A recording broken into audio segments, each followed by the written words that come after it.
And the Bulls are such a difficult team to play against. Yeah. I would think you're a player and you're facing a Scott Skiles coached Chicago Bulls team.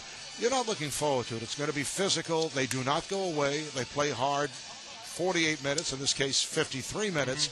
And the Nets went right with it. A lot of fouls called, particularly in the first half. But the Nets were actually brilliant at the foul line tonight. They were, and when you consider the Nets got up by 15 in the second quarter at the half, so they're controlling the game. But we talked to Brian Hill, assistant coach at the half, and he said, this team is relentless. They keep on top of you. They keep challenging. I think the Bulls do a great job with the basketball of putting the ball on the floor and testing you constantly. And I just thought, to give the Nets their credit, I mean, it was sloppy down the stretch, but they hung in there as a group. And a number of bright spots for the Nets as we look at the stats.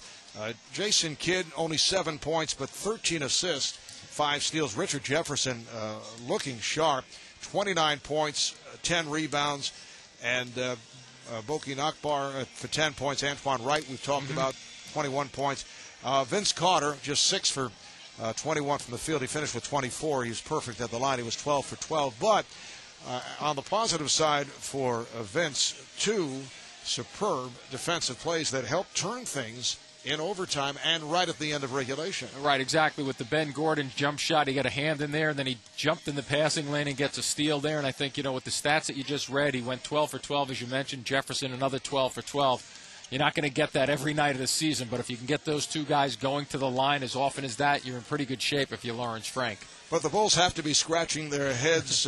They come in here in January. They score the first 18 points of the game, and the Nets come back and come away with the victory. And then the final game of the regular season, a must-win for the Bulls, and they lose it, and they drop to the number 5 seed. They've done it in different ways, that's for sure, in terms of the losses. I mean, the 18-0 one, you never would have thought looking at that at the beginning of the game. But, it's just something where I think, you listen to Antoine Wright after the game. He knew about most guys forget about situations, but he referenced that last game of the year, which I thought was kind of surprising. You have a new season here, and you're not thinking too much about last year. You want to get the first win. But they recognize that, and they know what the streak they have alive.